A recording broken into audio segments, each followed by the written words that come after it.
As someone with a Nintendo YouTube channel and no sense of creativity or self-respect, I'm basically required to make an E3 predictions video. The only problem is, I really stopped paying attention about a year ago, and I legitimately have no clue what's going on anymore. But if I'm being honest, I really want some of those sweet views, so I'm gonna make some crazy bad predictions about Nintendo's 2019 E3 and try desperately to appear relevant. Hello all 1,620 of you, I'm Redkwan, and these are the worst Nintendo E3 predictions of all time. My first prediction, and this one I'm pretty darn confident about, is a new Zelda game that's been heavily rumored. The Legend of Zelda Triforce Heroes. It's a sequel to the wildly popular 3DS game Triforce Heroes, except this time, 3 Links work together to be losers. These Links have to make sure they're terrible at everything, and in every way.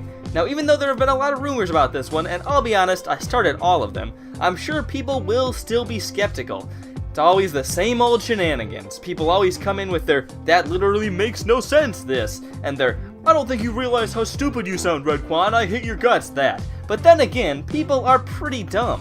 I mean, when you think about it, it makes all the sense in the world. Triforce Heroes was probably the most popular Zelda game ever, I would guess, and when you make the characters a bunch of losers who are terrible at everything, you make them more relatable to the people who are also terrible at everything.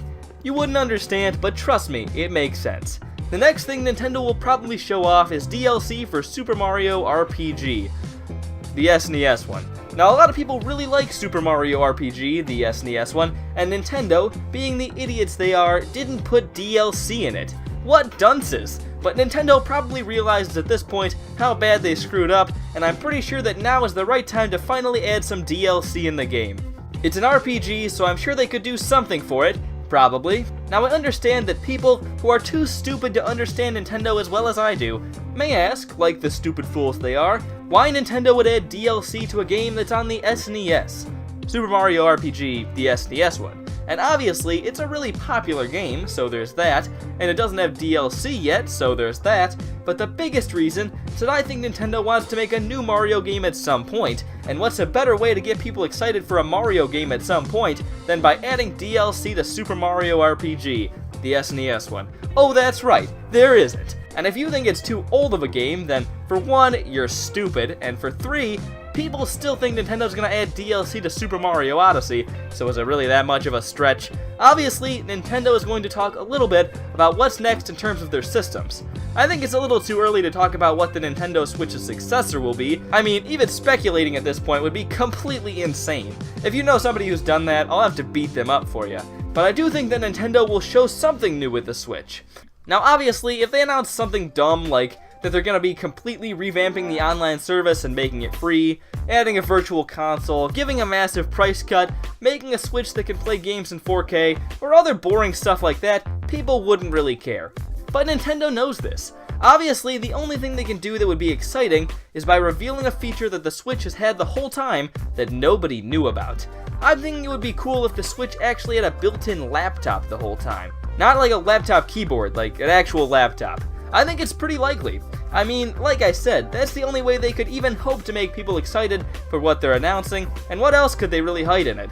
The only other thing I can think of is food, like maybe Doritos or something, but I think it's a little late for that at this point. They'd probably be stale. Now, I know that since you're all a bunch of numbskulls, you probably don't understand why this makes so much sense. It's tough being so much more smarter than everyone else, but the reason Nintendo would want to put a laptop in the Switch is because laptops are really big for something that's supposed to be portable, and so you need a smaller laptop, and the Switch is smaller than a laptop. It's basically genius.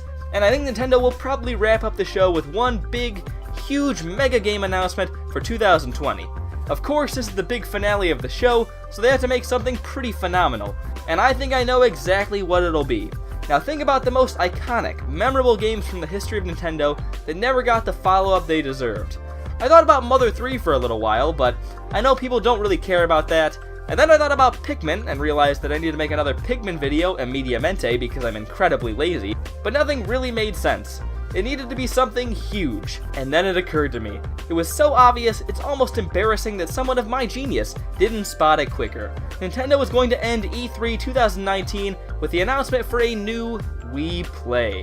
I remember when I first played Wii Play, and I remember being overwhelmed with how incredible it was. It had everything. It had a game with tanks that I don't really remember, a game where you play air hockey with paper clips, and a game with both normal and chocolate milk cows. In short, a dream come true. And with it being arguably Nintendo's most iconic game of all time, it only makes sense that a new Wii Play would be the grand finale of E3. And yes, don't worry simpletons, I will explain why it makes so much sense. Other than the fact that it's a sequel to possibly the greatest game ever made. If the Wii U was the sequel to the Wii, and the Switch is the successor to the Wii U, the Switch is basically just the Wii 3. And because the Switch is the Wii 3, it only makes sense that it should get a Wii Play game. The only reason Nintendo didn't make a true Wii Play on the Wii U was simply that they didn't want to waste it on a system that only like 500 people owned or whatever. It all makes sense. Wii Play on the Switch is happening. Get hype. Well, I'm Redkwan. I definitely know what I'm talking about. Tell me anything. I couldn't care less. Seriously though, you better comment something, because I feel like if you don't, it'll just be awkward. I'm gonna give you a little bit of time. Well, I hope you finished. If not, you're disowned. Anyways, I'm Redkwan, thank you all for watching, and I'll hopefully see you all later. Goodbye.